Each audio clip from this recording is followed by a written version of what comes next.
আল্লাহ বলছেন ইন্নাশ শাইতানা লাকুম আদুউন ফাত্তাখিদুহু আদুওয়া, শয়তান তোমাদের শত্রু, সুতরাং শয়তানকে শত্রু হিসেবেই তোমরা মনে করো, শয়তানের পরামর্শে তোমরা চলো না।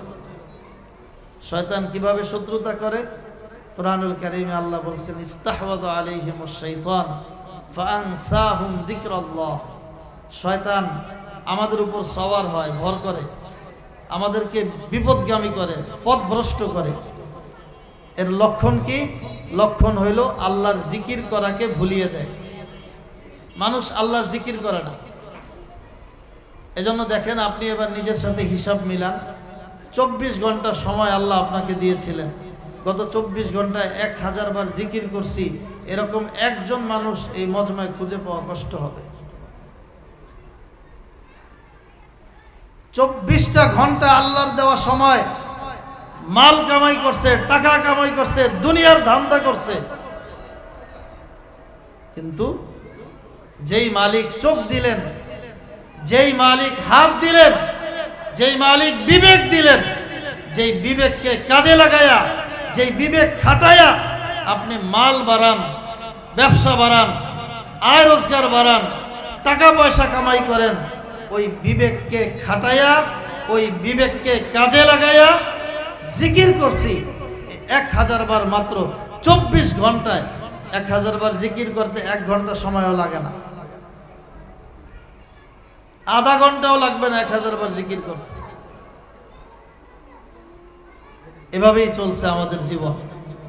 হ্যাঁ, আপনি নিজের খবর লাগান, নিজের দিকে তাকান, ফ্যামিলির দিকে তাকান। নিজে গত 24 ঘন্টায় 5 ওয়াক্ত নামাজ পড়েছি, এরকম মানুষ পাওয়া কঠিন। সমাজে যাদেরকে নামাজি বলা হয়, যারা আমাদের মসজিদ মাদ্রাসার কমিটি দখল করে আছে, কমিটির পদ দখল না করলে ওদের ভালো লাগে না, এই বদমাইশগুলো বেনামাজি এখন সমাজে ভরা। মনির ভাই কিন্তু নামাজি মানুষ।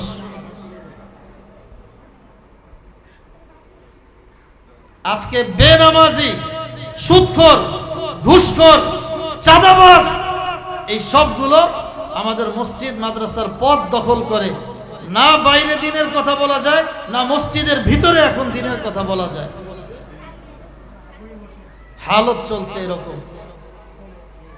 আল্লাহ তাআলা এই হালত থেকে জাতিকে হেফাজত করেন। আমাদের ঘরগুলো আজকে বিরাম, ঘরে কোরআন তেলাওয়াত নাই। আমার তো মনে হয় গোটা মজমার এই কথা দাবি করতে পারবেন যে গত 24 ঘন্টায় হুজুর আমার ঘরে 1 ঘন্টা কোরআনুল কারীমের তেলাওয়াত হয়েছে, শুধুমাত্র আমাদের বাচ্চাদের অভিভাবক ছাড়া, কিংবা বাচ্চা পড়ছে ওরা ছাড়া। 24 ঘন্টায় আপনার ঘরে 1 ঘন্টা আল্লাহর কালাম তেলাওয়াত হয়েছে, এরকম মানুষ এখন সমাজে নাই। যেই 2-1 জন সমাজে পাওয়া যাবে, তাদের যদি গড় লাগানো হয়, গড়ে কয়জন, শতকরা কয়জন, এটা 1% হবে না।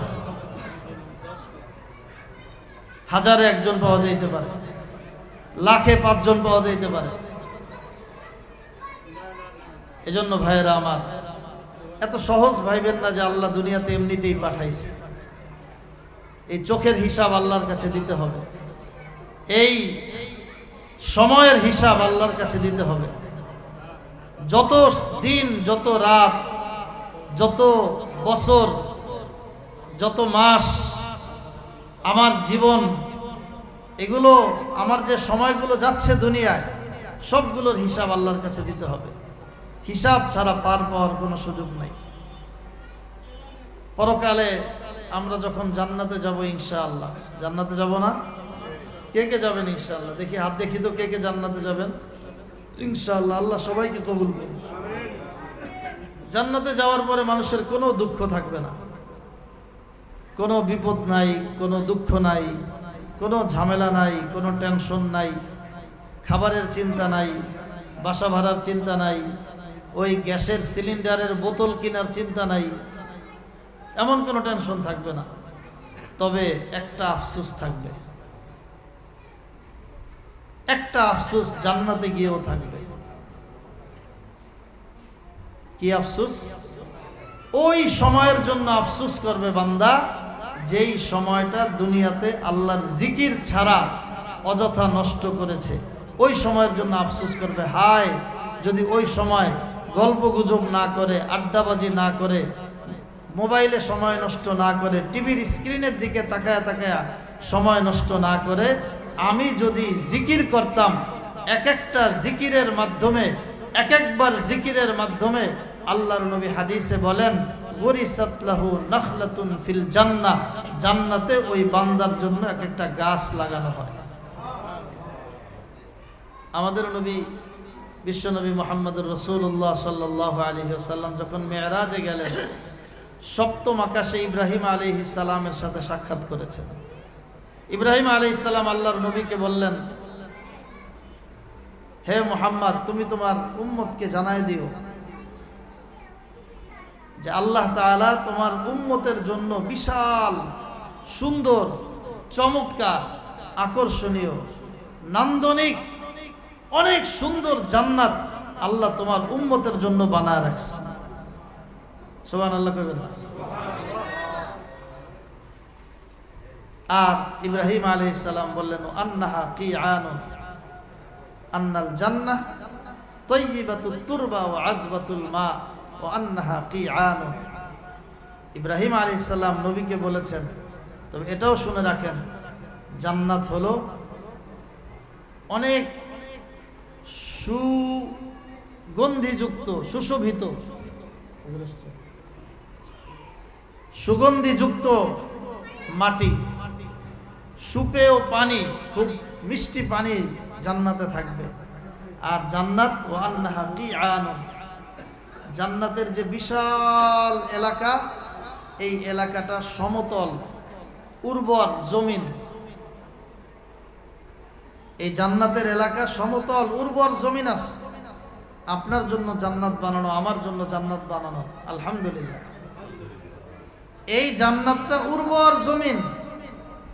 ইব্রাহিম আলাইহিস সালাম এবার নবীকে বলে দিচ্ছেন যে আপনার উম্মতকে বলবেন এই উর্বর জমিনের মধ্যে গাছ লাগাইতে। এটা আপনার উম্মতের জিম্মাদারি। গাছ কি? সুবহানাল্লাহি ওয়ালহামদুলিল্লাহি ওয়ালা ইলাহা ইল্লাল্লাহু আল্লাহু আকবার। সুবহানাল্লাহ বলেন, সুবহানাল্লাহ। কষ্ট হয়েছে খুব?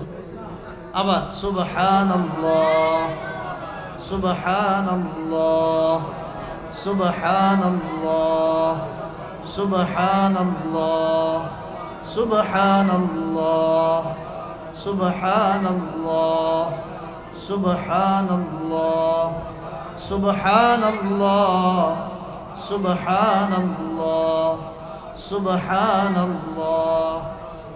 10 বার আমরা সুবহানাল্লাহ পড়লাম। জান্নাতে এই মুহূর্তে ফেরেশতারা 10টা গাছ লাগাই দিছে। এই 11 বার হয়ে গেল আবার। এবং এটা যে লাগাইছে এটা ছিল সত্য কথা। 10 সেকেন্ড ব্যয় করে 10টা গাছ লাগাইলাম। দুনিয়াতে কি এই 10টা গাছ 10 সেকেন্ডে লাগানো যায়? কি বলেন, লাগানো যায়? দুনিয়ার গাছ যদি আপনি লাগানো, এইটা আবাদ করার জন্য, যেন ভালোভাবে গাছটা টিকে থাকে, এই জন্য নিজের মেহনত করতে হবে, পানি দিতে হবে, প্রয়োজনে সার দিতে হবে। এরপরেও কি এই গাছ চিরস্থায়ী আজীবন থাকবে? এক সময় নষ্ট হয়ে যাবে, শেষ হয়ে যাবে, মরে যাবে। কিন্তু জান্নাতে আমরা যেই গাছ লাগাইলাম, হাদিস শরীফে আল্লাহ রসুল বলেন যে এই গাছটা এত বড় ছায়া বিশিষ্ট, একটা তেজি ঘোড়া যদি 500 বছর দৌড়ায় তারপরেও এই গাছের ছায়া শেষ হবে না।